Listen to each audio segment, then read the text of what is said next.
Então, as purinas que estão nas carnes vermelhas, por exemplo, e nos chocolates, aumentam, né? Fazem com que aumente o ácido úrico. Como eu falei, o ácido úrico aumenta devido às purinas. As purinas é um precursor de ácido úrico. O álcool, né? Também aumenta. A frutose, né? O fígado converte a frutose em ácido úrico para ser eliminada pelos rins, tá? Então, muita frutose. O fígado é um veneno, assim como a sacarose, mas é pior ainda, porque ela é 100% metabolizada no fígado, e ela converte essa frutose, ela vai se transformar em ácido úrico, e vai ser, né, eliminada pelos rins, mas se tiver muito ácido úrico, aí o rim começa a sofrer também com esse problema. Só que antes de lesionar o rim, né, fazendo esses cristais e dando a gota, e vai dar hipertensão arterial também. Então, antes do fígado converter a frutose e transformar em ácido úrico, antes disso, né, já está lesionando o rim, já está fazendo cristais e dando a gota, e a aumento da pressão arterial, né, que o rim controla a pressão arterial. Então, esse aumento aí da frutose vai trazer malefícios para o próprio rim, para as articulações e para a hipertensão arterial, né? Então, gente, por exemplo, a fruta, né? Vocês sabem que eu falo mal da fruta, mas eu não falo mal da fruta. Eu falo mal da fruta em excesso, tá? Em excesso. A fibra, né? A fruta tem a fibra, tem a frutose e tem glicose também. O que é o bom daí? É a fibra.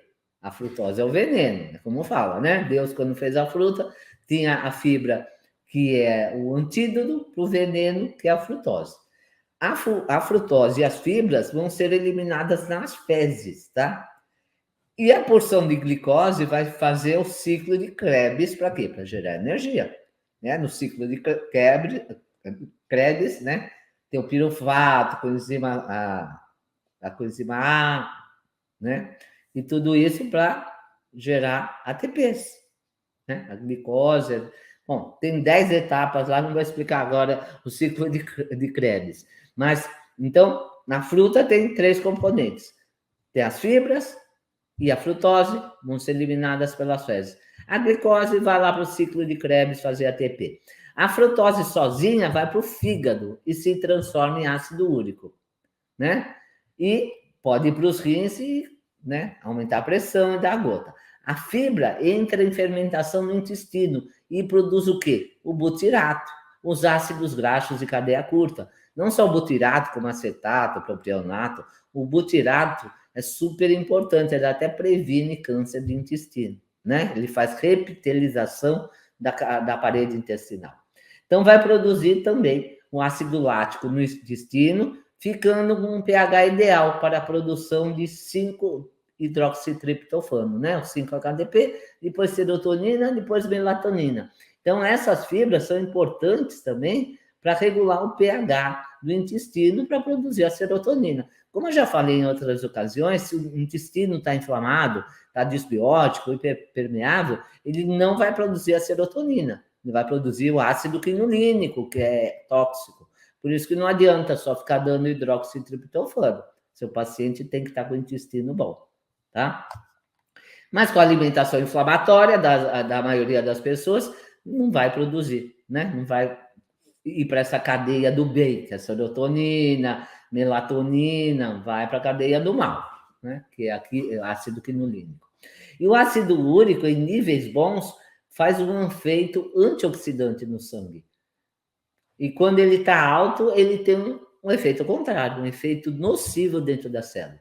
Dentro da célula, ele aumenta a ação da enzima NADPH, oxidase, que aumenta o radical superóxido. Então, o NAD, ele faz parte do ciclo de Krebs, assim como o FAD. Mas, se aumenta, né, dentro da célula, o ácido úrico, vai formar o quê? O NADPH oxidase. O NAD vai se oxidar. Então, do bom vira coisa ruim, tá? E aumentando os radicais livres. Então, nós temos a SOD, né? Superóxido desmutase, que é aquela enzima antioxidante que o fígado produz, que nos protege. Mas também precisa de cofatores. Então, de repente, o seu paciente está com deficiência de zinco, de cobre, de manganês, ele não vai produzir a superóxido desmutase. Então, tem que ver os cofatores, os oligoelementos. O que são oligoelementos? Elementos traço, aqueles que precisam de doses pequenininhas, mas que faz toda a diferença. Quando a sódio interage com o radical superóxido, ele se transforma em peróxido de hidrogênio, que é literalmente água oxigenada, H2O2, que também é nocivo, né? Então, a sódio interagindo com o radical livre vai formar a água oxigenada, hidróxido de hidrogênio. O problema não se resolve porque forma, tá? A reação de Fenton, por exemplo. Reação de Fenton, aí o ferro em excesso começa a se oxidar, né? Onde o peróxido de hidrogênio, esse que formou agora, a água oxigenada, vai se juntar com o ferro na forma ferrosa e vai dar origem ao radical hidroxil, aquele que age no DNA, aquele que é o pior, tá? Então, quando forma o peróxido de hidrogênio, ele vai lá se juntar com o ferro, por isso que excesso de ferritina é inflamação, tem muito ferro circulante, a molécula de ferritina começa a captar o ferro, é igual come lá, pega um monte de ferro circulando para não formar tanta reação de Fenton, tá? Por isso que excesso de ferritina alta é inflamação, não é que tem muito ferro oxidado. E se o paciente tiver a ferritina alta, né, já piora todo o organismo. E ele tem mais duas matérias, né? O ácido úrico e o ferro para gerar o radical hidroxila. Tá? Então, o peróxido de hidrogênio, que é H2O2, e a glutationa reduzida doa 2 hidrogênios para esse radical livre. Né? Por quê? Porque H2O2, glutationa reduzida, então esses 2 oxigênios vai ser doado para esse radical livre, vai formar 2 moléculas de água resolvendo esse problema. Então, quando forma peróxido de hidrogênio, quem é a salvadora da pátria? A glutationa reduzida, porque ela que vai transformar esse radical livre em água, H2O2, e depois vai ficar só H2O. Tá? Isso é uma reação bioquímica que acontece. Tá? Então, por quê? Porque quando tem radical livre, por exemplo, se entra com vitamina C, ela doa um elétron, mas ela se oxida. Se entra com a vitamina E, ela também salva a vitamina C, mas ela se oxida. Enfim, vai passar pela reação de Fenton, vai acontecer um monte de coisa. No final, quem é a salvadora da pátria? A glutationa. Mas a glutationa também precisa de cofatores, de alguns aminoácidos para ser formadas. A cisteína, a glicina, o ácido glutâmico, tá? E selênio. Então, quando o paciente tem ferritina e ácido úrico alto, ele já tem problema no fígado, tá? Porque quem forma a ferritina? É o fígado. Quem faz a metabolização da frutose? É o fígado. Então, já está com 2 problemas. A principal fonte de cisteína, que é um dos cofatores para produzir a glutationa, ocorre no fígado, no processo de metilação. Né? Temos 5 etapas. Né? Tem a fase 1, que é o p-citocromo 450, e tem a fase 2, que são 5 fases: metilação, acetilação, sulfatação, né? Glucoronização. Então, essas 5 fases precisam de cofatores, e a metilação, que é uma das mais importantes. Né? Então, se não tiver esses aminoácidos no seu paciente, ele não vai formar a glutationa. E vai ter problema também na metilação. Né? Então, a metionina também se transforma em cisteína. Alguns aminoácidos se transformam em outros, né? Depois tem uma lista lá de aminoácidos, né? Para a gente estudar, que alguns se transformam em outros.